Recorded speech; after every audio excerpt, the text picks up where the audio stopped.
శుభోదయం. శుభోదయం. ఓకే, మీకు క్యారెక్టర్ పరంగా కొంచెం చూజీగా ఉండి స్క్రిప్ట్ మీద వర్క్ చేస్తున్నాను అన్నారు కదా. ఒక ఆర్టిస్ట్గా ఈ సినిమా చాలా మీకు మంచి పేరు తెస్తుంది. అంటే డ్యాన్సింగ్ క్వీన్ అనేది డ్యాన్సెస్లో మీరు ఎంత పాపులరో తెలుసు. ఆర్టిస్ట్ పరంగా కూడా ఇది నెక్స్ట్ లెవెల్కి తీసుకెళ్ళే అవుతుందని వెంకీ గారు ఒక హింట్ ఇచ్చారు. ఏదైనా ఆ పాయింట్ గురించి ఎలాబరేట్ చేస్తారా? ఆర్టిస్ట్గా నెక్స్ట్ లెవెల్కి వెళ్ళడానికి ఈ క్యారెక్టర్ మీకు ఎంతవరకు ఉపయోగపడుతుంది అని నేను నమ్ముతున్నానండి. End of the day everything నా వైపు నుంచి ఒక ప్రయత్నం.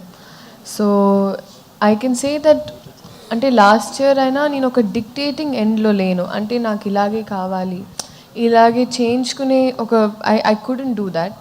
బట్ ఇక్కడ we had that comfort. And ఇప్పుడు నేను అట్లీస్ట్ చెప్తే కొంచెం ఇన్పుట్స్ తీసుకుంటారు, what they can understand. So ఆ పరంగా నేను చెప్పానని నేను నమ్ముతున్నాను. December 25th మీరే చెప్పండి, నాకు ఫోన్ చేయండి తర్వాత. నవీన్ గారు అంటే నేను అంటే పుష్ప గురించి ఏం అడగట్లేదు, పుష్ప డీటెయిల్స్ ఆ డిస్ప్యూట్లు అవన్నీ అక్కర్లేదు. కానీ ఒక్కటే చెప్పండి, ఆ రన్ టైం మీద ఎక్కువగా వినిపిస్తుంది 3 గంటల 20 నిమిషాలు అని చెప్పి, అది కరెక్టా కాదా? అంతే, అంతకన్నా ఏం అక్కర్లేదు. ఏం ఇబ్బంది లేదండి. ఆ రన్ టైం గురించి సినిమా చూసినంత ఎవరు మాట్లాడరు. అది మీకు 2.5 గంటల సినిమాలాగా అయిపోతుంది. 100% కాన్ఫిడెంట్. అంటే 3 గంటల 20 నిమిషాలు 2.5 గంటలు అయిపోతుంది.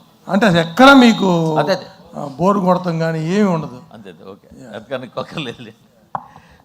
వెంకీ గారు,